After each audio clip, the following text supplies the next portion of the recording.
Hey guys, in this video I'm going to show you how to sign up and create a new account with NordVPN. If you find this video helpful, please drop a like and subscribe. In saying that, let's just jump straight into the video.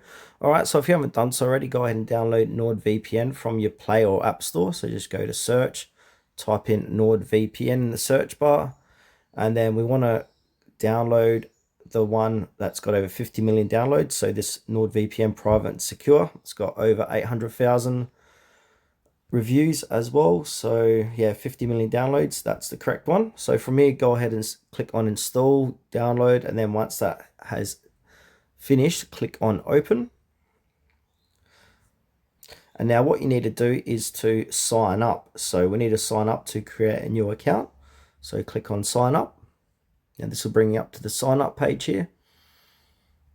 Give it a few moments to load.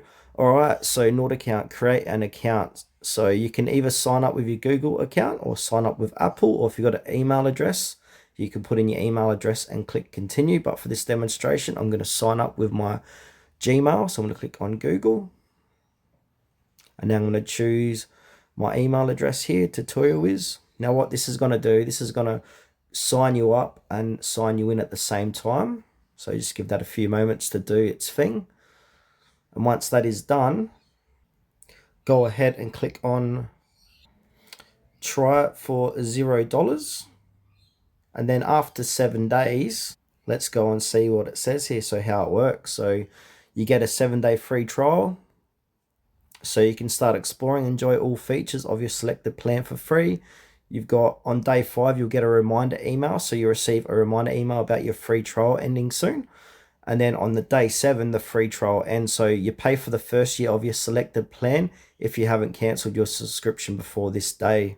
But be mindful, if you don't cancel your subscription, on day 8, you will be charged for the next month or the year. So just keep that in mind.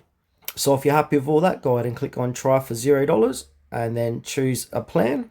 And then from there, you will have successfully created a new account for NordVPN.